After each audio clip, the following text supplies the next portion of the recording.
How to remove a group from a community in WhatsApp. To get started, first of all, you need to open up the WhatsApp application on your phone. You will then be taken to this page where you can view all your chats. Then, tap on the community chat from this page. After that, you need to tap on this announcements section and tap over the name of the group.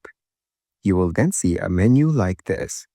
Tap on the community section from here and go to Manage Groups. Then you need to tap on the Edit option right here. You will notice this red circle appear just before the group chat names. You can either tap on it or you can swipe it to the left to remove the chat from the community.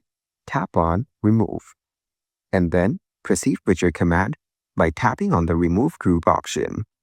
You will see that the group has been successfully removed from the community list. Tap on Done.